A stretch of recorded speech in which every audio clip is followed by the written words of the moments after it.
Chapter 99 Shivam Surabhi ध्रुव रुद्र का झगड़ा विशंबर जी का गिफ्ट। उन दोनों को इस तरह ईशानी से चिपकते हुए देख मोक्ष गुस्से और जलन से जल रहा था। वहीं इस बात से अनजान कि उनकी ईशा दी का हबी उन दोनों को खा जाने वाली नज़रों से देख रहा है। वे दोनों ईशानी की तरफ आगे आकर खड़े थे। इस वक्त मोक्ष अपने हाथों को देख रहा था जो उन दोनों की वजह से ईशानी के हाथ से छूट गया था। विश करने के बाद दोनों ईशानी से अलग हुए। वहीं धीरेन्द्र जी और संध्या जी तो ईशानी के पास इतने बड़े बड़े लोग को देखकर हैरान थे। वहीं अपने दोनों बच्चों को ईशानी से इस तरह बंदर की तरह चिपकते हुए देख और मोक्ष राजवंश को अपने दोनों बच्चों को घूरते हुए देख धीरेन्द्र जी डर गए और अपने बच्चों के पास जाने लगे। वहीं ईशानी के चारों भाई भी शिवम को चिपकते हुए देख जलन से उसे घूर रहे थे। जब उनसे बर्दाश्त नहीं हुआ तो चारों ईशानी के पास आने लगे। धीरेन्द्र जी कुछ बोलते उससे पहले ध्रुव और रुद्र ईशानी से शिवम को थोड़ा दूर करते हुए बोले, कौन हो तुम और तुम हमारी बहन से इतना चिपक क्यों रहे हो? इतना कहकर दोनों ईशानी के आगे किसी प्रोटेक्टिव शील्ड की तरह खड़े हो गए और इस बात का फ़ायदा उठाते हुए मोक्ष ने ईशानी के कमर पर हाथ रख के उसे अपने करीब खींच लिया। वहीं शिवम और सुरभि ने ध्रुव और रुद्र को घूर कर देखा। उन दोनों के सामने उनके और उनकी ईशानी दी के बीच में खड़े थे। तभी धीरेन्द्र जी उनके पास आ गए और उन दोनों को एक साइड करके बोले, तुम दोनों यहाँ भी शुरू मत हो जाना। उनकी बात सुनकर शिवम और सुरभि दोनों ने अपना मुंह फुला लिया। शिवम गुस्से से ध्रुव और रुद्र की तरफ देखकर बोला, डैड हमने क्या किया? आप देख नहीं रहे हैं कैसे ये दोनों हमें अपनी ईशा दी से मिलने से रोक रहे हैं? सुरभि भी अपने भाई के साथ देते हुए अपने कमर पर हाथ रखते हुए बोली, बिल्कुल सही बोल रहे हैं।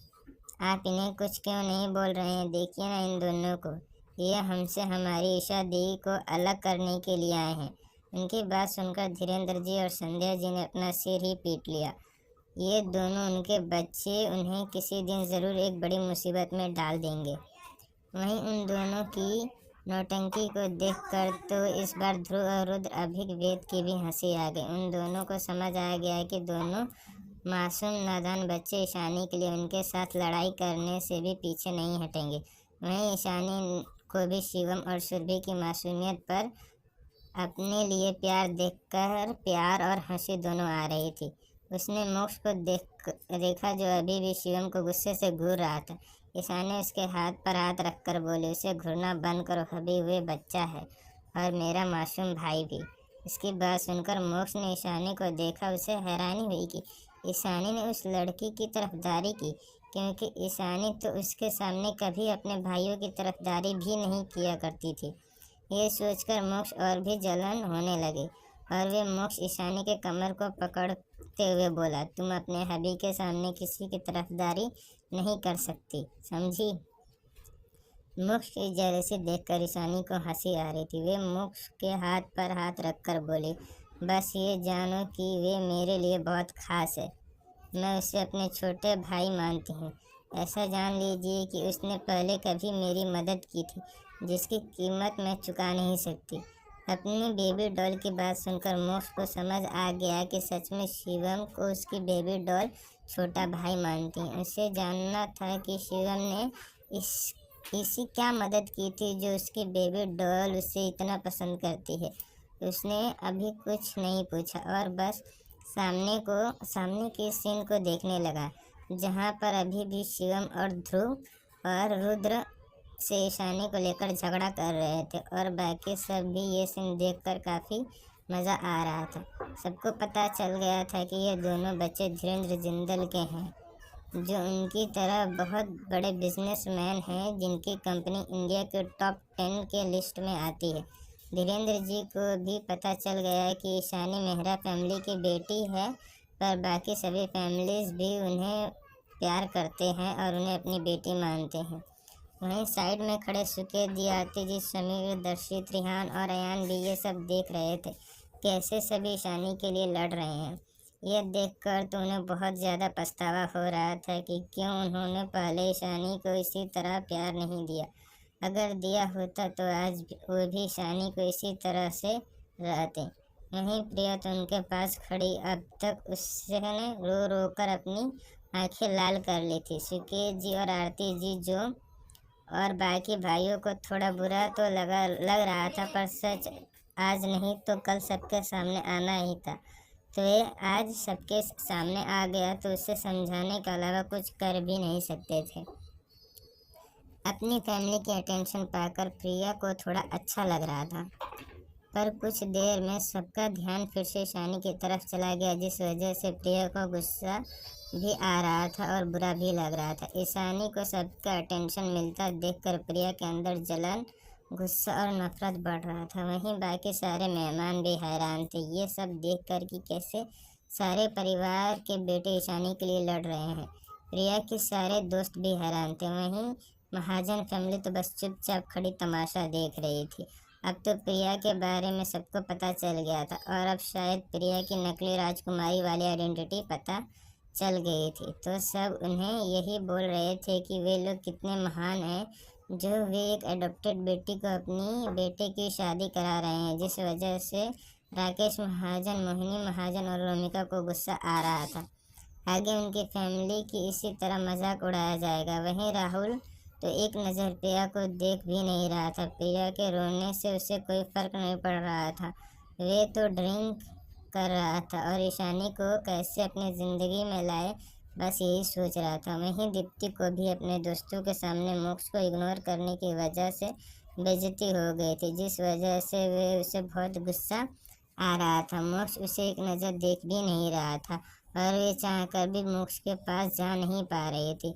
ऊपर से वे तो ईशानी के यह कहकर पार्टी में अपने दोस्तों के जरिए उसका मजाक उड़ाना चाहती थी कि वे बस एक गोद ली हुई बेटी है, पर समीर की अनाउंसमेंट की वजह से तो उसकी ये प्लान भी खराब हो गया।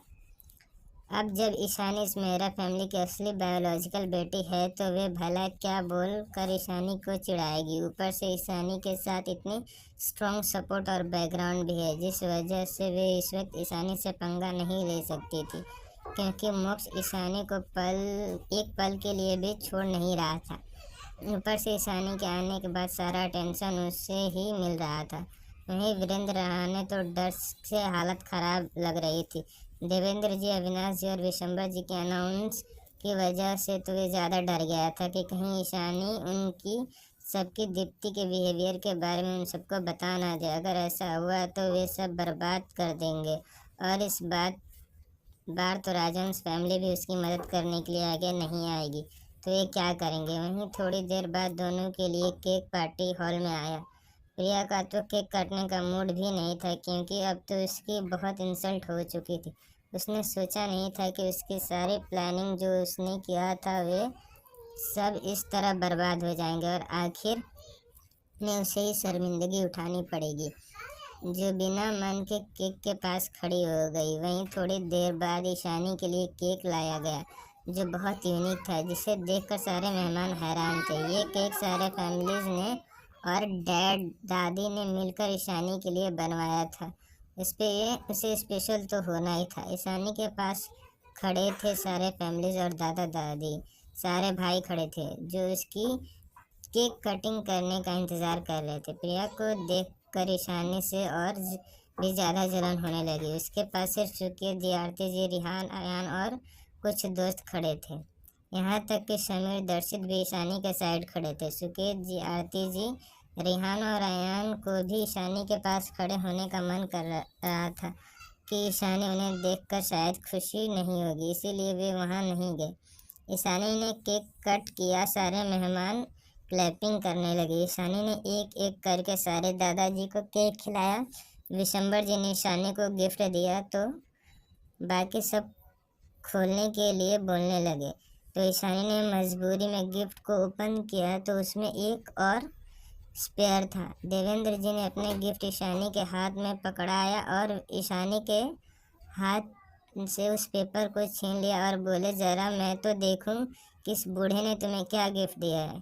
उनकी बात सुनकर सबकी हंसी छूट गई। वहीं दिसंबर जी को गुस्सा आ रहा था और वे देवेंद्र जी को देखकर बोले, हाँ देख ले, तुझे तो अच्छा गिफ्ट ही दिया होगा। देखने मेरी पोती को मेरा गिफ्ट सबसे ज़्यादा पसंद आएगा।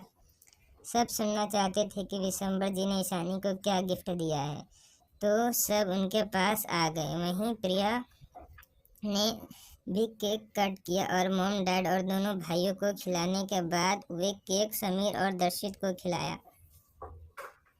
फिर एक पीस लेकर अपने होठों पर स्माइल लिए मोक्ष के पास जाने लगी, क्योंकि उसने देख लिया था कि मोक्ष फोन कॉल पर किसी से बात कर रहा था। जैसे ही मोक्ष को अपने पीछे किसी की प्रेजेंस फील हुई तो उसने मुड़कर देखा तो उसके पीछे दीप्ति खड़ी थी। उसे देखकर मोक्ष की आंखें लाल हो गई और वह गुस्से से दीप्ति को देखने लगा। वहीं प्रिया केक लेकर थोड़ी दूर पर खड़ी थी, क्योंकि दीप्ति मोक्ष के पास चली गई थी, इसीलिए उसने वेट करना सही समझा। वहीं दीप्ति मुस्कुराते हुए मोक्ष को देखकर बोली, मोक्ष क्या तुम थोड़ी देर बात कर सकते हो? मैं अपनी पिछली बार की गलतियों के लिए तुमसे माफ़ी मांगना चाहती हूँ। इतना कहकर वे मोक्ष के हाथ को पकड़ने की कोशिश की। मोक्ष टाइम पर पीछे हट गया, फिर भी दीप्ति के हाथ मोक्ष के हाथ से टच हो गया, जिस वजह से मोक्ष को गुस्सा आने लगा। मिस रहाणे, लगता है आपको पिछली बार के थप्पड़ कम पड़ गया था, जो आप फिर से अपनी इस घटिया शक्ल लेकर मेरे सामने आ गई। लगता है मेरे गार्ड्स हाथ से मार खाना आपको अच्छा लगता है। यह बोलकर मोक्ष अपने हाथ को अपने रुमाल से साफ करने लगा, जिसे हाथ को दीप्ति ने टच किया था। वे साफ कर रहा था जैसे दीप्ति कोई कचरा हो। वहीं ये देखकर कि उसके छूने से भी मोक्ष को घिन आती है, दीप्ति को बहुत इंसल्ट फील हो रहा था। मोक्ष उसे एक कचरे के जैसे ट्रीट कर रहा था। उसे पता नहीं था कि मोक्ष को उसके छूने से भी घिन आती है। वही देवेंद्र जी उसे पेपर को देखकर बोले, एक प्राइवेट याच? तो तुमने मेरी पोती को एक प्राइवेट याच गिफ्ट किया है? वहीं देवेंद्र जी की बात सुनकर मेहरा फैमिली के साथ साथ सारे मेहमान भी हैरान थे। एक प्राइवेट याच गिफ्ट करना कोई छोटी बात नहीं है, किसी की जन्म के शायद ऐसे गिफ्ट नहीं दिया जा सकता। वहीं प्रिया तो मोक्ष के लिए केक लेकर थोड़ी दूर खड़ी थी, वे भी ये सुन पा रही थी और हैरानी और जलन से उसकी आंखें बड़ी हो गईं। उसे समझ नहीं पा रही थी कि इतनी कीमती तोहफा उसने ईशानी को कैसे दे दिए। तभी विशंबर जी अपनी ईशानी को देखकर स्माइल करते हुए बोले, क्या ये गिफ्ट तुम्हें पसंद आया मेरी प्रिंसेस? उनकी बात सुनकर ईशानी ने बेचारगी से अपना सिर हाँ में हिला दिया तो विशंबर जी बहुत खुश हो गए और देवेंद्र जी को देखकर घमंड से बोले, देख मेरी पोती को मेरा दिया हुआ तोहफा सबसे ज़्यादा पसंद आया। वहीं मोक्ष दीप्ति को इग्नोर करके आगे चला गया और ये देखकर प्रिया खुद आगे आ गई जब उसे मोक्ष के पास जाने का मौका मिला। अभी के लिए इतना ही दोस्तों, मिलते हैं नेक्स्ट चैप्टर में।